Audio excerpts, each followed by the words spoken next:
আমি মাওলা আসমানের দিকে তাকাইয়া কি তোর মায়া হয় না?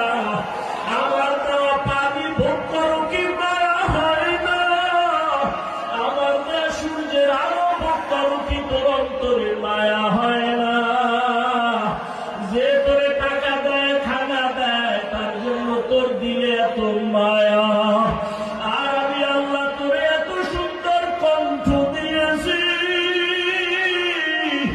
এত সুন্দর চেহারাটা দান করেছি, আমি মাওলা বলবো কি তোর একটু মায়া হয় না?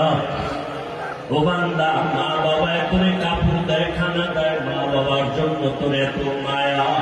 ওরে আমি আল্লাহ তোর জন্য